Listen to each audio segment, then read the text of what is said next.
Há 9 anos eu dirigia um táxi. Eu costumava ouvir audiolivros sobre mentalidade, sucesso e o poder que todos nós temos dentro de nós para tornar em realidade nossos sonhos. Títulos clichês que até hoje me causam certa graça. Eu frequentava um curso de finanças e investimentos em Buenos Aires. O cara que dava o curso era um total charlatão, mas foi lá que eu a conheci. E aconteceu o amor. Começamos a sair e no terceiro encontro aconteceu algo que mudaria o destino de nossas vidas para sempre. A pergunta foi, e se deixarmos tudo o que temos, renunciarmos ao trabalho e embarcarmos em uma viagem longa e indefinida? Concordamos e assim iniciamos. Com poucas ideias claras, muita vontade e praticamente sem nos conhecermos, decidimos começar a vender tudo o que tínhamos e embarcar nesta aventura que não tínhamos ideia de onde nos levaria. Estas são algumas das fotos que tiramos das nossas coisas para publicá-las no Mercado Livre e vendê-las. Nos livramos de tudo. Algumas coisas vendemos e outras demos de presente, como, por exemplo, este livro, sim de título clichê, mas muito bom, que colocamos um laço e deixamos em uma parada de ônibus em busca de seu próximo dono. E um dia chegou um momento que guardo como um tesouro inestimável para minhas memórias. O dia em que pedi demissão do meu trabalho e prometi a mim mesmo nunca mais trabalhar, em relação de dependência nunca mais. E estas são as flores que enviei para Cíntia no trabalho. O dia em que ela iria dizer ao seu patrão que estava renunciando o cargo para fazer uma longa viagem com um desconhecido, que era eu. O plano inicial era sair como mochileiros e compramos todo o equipamento necessário. Barraca, saco de dormir, isolante, roupas adequadas, tênis, utensílios de cozinha e as passagens. Para iniciar nossa jornada a partir da estação de trem Retiro, em Capital Federal, rumo a Tucumã, e de lá começar a encontrar nosso caminho. Compramos tudo, menos as mochilas, porque quando fomos comprá-las, Sim experimentou a menor que havia e teve um ataque. Ela se deu conta de que não conseguiria carregar um volume tão grande nas costas sendo tão pequena.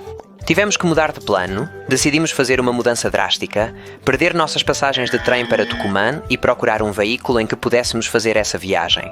Tinha que ter 3 aspectos fundamentais: que tivesse espaço para uma cama, que fosse chamativo e que tivesse uma mecânica fácil. Decidimos por uma bela estanciera que compramos em Entre Rios. Quando fomos vê-la, estava em uma garagem fechada, com arames que tivemos que romper e estava parada lá há muito tempo. Mas nós a vimos, nos encantamos e a compramos ali mesmo. Rapidamente começamos a prepará-la. Retiramos tudo, montamos os novos painéis laterais, soldamos uma cama e isso me causa um pouco de riso. Mas quando chovia, entrava água por todos os lados. Tínhamos 2 opções. Opção 1, selar os buracos, consertar o telhado e trocar as vedações das janelas. E opção 2, costurar uma lona que a cubra completamente. Que teríamos que montar todas as noites, desmontar e dobrar pela manhã e correr para montar novamente? Se começasse a chover para que as coisas não se molhassem, o que fizemos? Opção 2, conseguimos uma lona maravilhosa para a chuva e com isso resolvemos. Isso sim, Cíntia molhou com água benta da Catedral de Lujan a chave do carro antes de sair de viagem. Mas não chegamos a sair, já que pegou fogo. Desde o tambor da chave até a bateria, toda a fiação ficou arruinada. No total, tivemos 3 tentativas de saída fracassadas, em cada uma delas.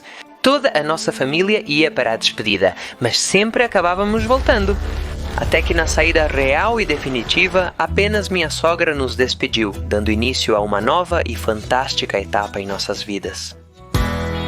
Tínhamos economizado 1 ano, mas depois de comprar a estanciera, as economias que nos restaram duraram 3 meses. E começamos a financiar a viagem, vendendo artesanato, sim, na rua. Fazíamos pulseiras de macramê e quadros pintados em vidro que vendíamos em praças, escolas pedestres e onde pudesse. De fato, essa foto ficou guardada para sempre em nosso coração, porque eles foram nossos primeiros clientes em Tartagal Salta que levaram um quadro de vidro, nosso primeiro quadro. E em Tartagal também fomos campeões da Libertadores. Para quem pergunta, é uma piada, mas o que não é piada mesmo é que eu, como fanático por futebol, não tinha ideia de quão complicado seria. Uma vez no exterior, pude desfrutar dos jogos que estava habituado. Então cuidado, assistir aos jogos fora é um pouco difícil. Começamos a financiar nossa viagem, mas era uma viagem muito austera. Comprávamos comida, pagávamos a gasolina, mas não íamos a excursões e nos privávamos de certos prazeres, porque sempre andávamos com o necessário. Até que um dia, chegando à fronteira entre Bolívia e Chile, tivemos que enfrentar um dos nossos maiores medos. Tínhamos que fazer 200 quilômetros. A ideia era ir vendendo nas pequenas vilas do caminho para poder abastecer perto da fronteira, mas acontece que as vilas eram muito pequenas. Estava um frio tremendo e não havia ninguém nas ruas. Chegamos à fronteira sem dinheiro e sem combustível, e vivemos uma experiência que nos marcou para sempre. Não tínhamos almoçado, nos aproximamos do único quiosque que havia e com muita vergonha pedimos à garota que atendia se ela trocaria pulseiras. Nossos artesanatos por algo para comer porque não tínhamos dinheiro algum. Ela nos deu biscoitos e refrigerantes. E mortos de vergonha, entramos no carro, nos abraçamos e choramos. Não tínhamos saído de viagem para viver assim, sem 1 centavo e pedindo comida. Algo tinha que mudar. Foi aí que tomamos a decisão, firme e em voz alta, de que nunca mais iríamos passar por algo assim novamente. Nunca! Nunca mais ficaríamos sem dinheiro e que começaríamos a separar uma porcentagem de cada centavo que entrasse em nossos bolsos, para criar um fundo de poupança que nos permita enfrentar futuras situações como esta de uma maneira melhor. E aí começou a surgir timidamente a ideia de compartilhar esse estilo de vida em vídeos, para que aqueles que querem fazer algo similar tenham ferramentas para basear suas decisões. Mas não foi até a próxima etapa que a ideia se concretizou completamente. Se você é novo ou nova no canal, gostaria de resumir uma constante dos nossos 8 anos de viagem. Desde o tambor da chave pegar fogo antes da viagem, até problemas de partida nos últimos dias, nossa aventura sempre foi marcada por problemas mecânicos. Sempre. Na Argentina, a estanciera tinha dificuldades nas subidas, na Bolívia. Descobrimos que tinha o bloco rachado e tivemos que retirar o motor e consertá-lo. No Peru tivemos problemas com a caixa de direção, a embreagem e quase interrompemos a viagem. Além disso, começamos a fazer a viagem de volta para o Chile para depois voltar para a Argentina. Esse percurso estava cheio de conversas sobre o que estávamos descobrindo na viagem. Dirigíamos por rotas lindas com paisagens incríveis, nos deliciávamos com sabores novos em cada país. Mas havia um aspecto que se destacava acima de todos os outros. As pessoas de cada país e seu desejo interno de que, como estrangeiro, você leve a melhor impressão possível. Clubes de carros antigos que se organizavam para nos dar uma mão, pessoas que nos encontravam quebrados na estrada e paravam para nos ajudar, e até policiais que nos ajudavam a empurrar.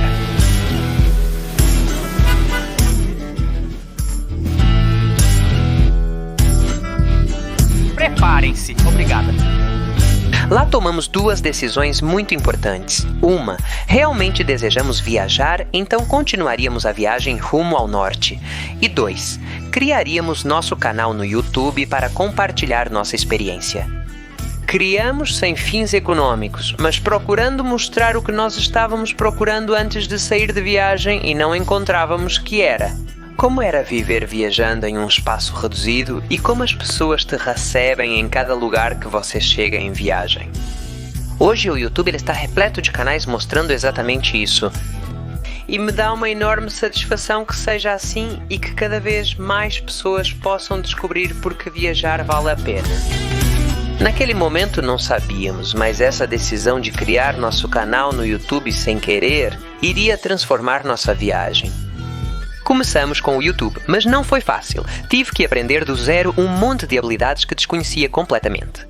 Gravar, superar a timidez diante da câmera, ter algo interessante para dizer, editar, criar títulos, desenhar miniaturas e muito mais.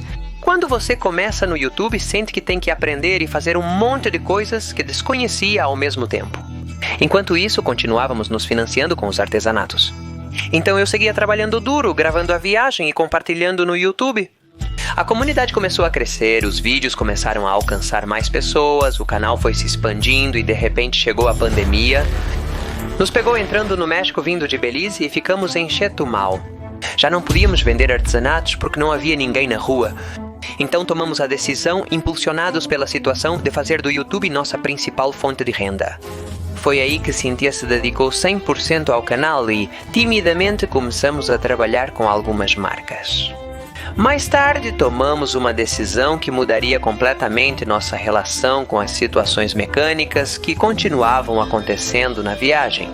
Ao vender quadros, investimos em melhorar sua qualidade para aumentar as vendas e deu certo. Decidimos investir no nosso canal do YouTube, começamos a fazer cursos, contatar pessoas que estavam fazendo isso em outro nível e até conseguimos melhorar nossos equipamentos. E aí tomamos outra decisão chave. Se nós melhorarmos no que gostamos, podemos gerar a renda que permita pagar a quem é bom. Na parte mecânica e enquanto a caminhonete está na oficina, nós liberamos esse tempo para fazer mais do que gostamos. Uma situação de ganha-ganha absoluta. Fomos para lá e conseguimos. Até chegarmos aos Estados Unidos, onde os preços são de outro nível. Os Estados Unidos foram diferentes de tudo o que estávamos vivendo. Assim como muitas pessoas nos diziam para não irmos a certos países da América Latina porque eram perigosos, agora também recebíamos muitos comentários sobre como as pessoas nos Estados Unidos eram frias e que não poderíamos quebrar nada na van aqui porque eles iriam nos cobrar preços exorbitantes. Além da mudança de cultura, também estávamos conversando há algum tempo sobre sim estar sentindo que estava terminando de satisfazer seu desejo de viajar, que já havia passado pelo que queria e que estava com vontade de voltar para a Argentina. E assim fizemos, voamos juntos. Chegamos a tempo de ver a final da Copa do Mundo e fazer parte da linda loucura que é este país, que já estávamos com muitas saudades. Depois voltei para os Estados Unidos e comecei a percorrer os últimos 5.000 quilômetros de viagem rumo ao Alasca. Viajar sozinho era um desejo escondido que eu tinha há muito tempo. E fazer isso sabendo que Cynthia estava tranquila e perto de sua família me permitiu aproveitar em outro nível. Expor minhas inseguranças e ser 100% responsável pelas minhas decisões. Isso me ajudou a me conhecer um pouco mais e a ter mais clareza sobre o quanto eu gosto do que faço no YouTube. Adoro contar histórias e compartilhar ferramentas para aqueles que querem fazer o mesmo. E quando eu estava avançando como um campeão, a coisa voltou a complicar. A estanciera estava superaquecendo, perdia força e me deixava abandonado em qualquer lugar. Senti-me sozinho por alguns dias até que decidi pedir ajuda. Gradualmente, anjos do caminho, sempre presentes em todas as situações, começaram a aparecer. Fui hospedado em suas casas, apresentado a um clube de wheelies e levaram e devolveram a estanciera, com o motor renovado e em um estado que nunca havia tido desde que saímos de viagem. E não me cobraram nem um centavo. Essas coisas impressionantes. Continuei avançando, passando por parques nacionais, pegando balsas, me despedindo dos Estados Unidos e entrando no Canadá. Os lugares eram incríveis. O YouTube se consolidou como nossa principal fonte de renda e me permitia que, ao mesmo tempo que eu aproveitava a viagem, eu a compartilhava e ajudava aqueles que desejavam fazer o mesmo. Decidi agir em direção a um desejo que vinha crescendo dentro de mim há um bom tempo. Eu queria que a chegada ao Alasca fosse um belo fecho de ouro. E agora que tudo parecia estar mais perto do que nunca, nos juntamos a outros viajantes incríveis com o mesmo sonho e começamos a avançar juntos. E de repente recebi uma bela notícia. O Alasca nunca esteve tão perto para nós. Seja pelos problemas mecânicos, pelas vezes que sentimos vontade de mudar de rumo ou pela pandemia, nunca tivemos uma certeza absoluta de chegar, mas sim o desejo claro de aproveitar o caminho. Eu tinha combinado com Sim que se em algum momento sentisse vontade de continuar viajando, só tinha que dizer e voltaríamos, e assim fizemos. Ela me ligou e me disse que queria encerrar essa fase de viagem tão importante e que queria que chegássemos juntos. Tínhamos viajado juntos 92 dos 96 meses que estávamos viajando. E se juntou à caravana com a qual fizemos nossa grande e esperada entrada triunfal na última fronteira, Alasca. E não só isso, mas percorremos o território mais ao norte do continente americano. Durante 5 semanas em uma caravana itinerante que chegou a ter mais de 13 veículos. Viajando juntos e vivendo a experiência de realizar um sonho e compartilhá-lo tão, mas tão longe de casa. E embora esta seja uma história em que a mensagem parece ser que vale a pena perseguir os sonhos porque mais cedo ou mais tarde se realizam, sinto que gostaria de compartilhar algo um pouco diferente. E são as razões pelas quais chegamos ao Alasca. Saímos em viagem em uma estanceira sem revisar mecanicamente porque não pensamos em fazer isso. E eu não recomendaria a ninguém que saísse dessa maneira. Saímos sem um plano de como íamos financiar nossa viagem e conseguimos nos financiar. Mas nem sempre foi a viagem que desejávamos ter, e não visitamos tantos lugares incríveis que poderíamos ter explorado em nossa viagem por não contar com os recursos. Hoje, olhamos para trás e podemos encontrar um monte de coisas que, quando voltarmos a viajar, certamente faremos de maneira diferente. Mas também gostaria de compartilhar as poucas coisas que sinto que fizemos bem. Por um lado, tínhamos um objetivo muito claro do que queríamos fazer. Isso pode surpreender mais de um, mas tínhamos registros financeiros, os famosos Excels, então sabíamos quanto precisávamos para viajar, em cada momento. Tomamos decisões baseadas em nossos desejos a longo prazo. Permitimos a entrada de novas ideias e expandimos nossos próprios limites uma e outra vez. Escrevemos, cada um por conta própria, um diário que nos permitia ganhar perspectiva e obter valiosos aprendizados do que estávamos fazendo. Respeitamos o que desejávamos fazer e nos ajudamos a fazê-lo, mas também nos rendíamos ao que não podíamos lidar e pedíamos ajuda. Por isso chegamos ao Alasca. E além disso, há um fator que atravessa cada uma dessas razões, que é o fator humano, um fator importantíssimo que sempre desempenhou papéis fundamentais. Nossa viagem não teria sido a mesma sem isso. Embora, para dizer a verdade, o fator humano nem sempre foi o que esperávamos e às vezes nos fez jogadas inesperadas.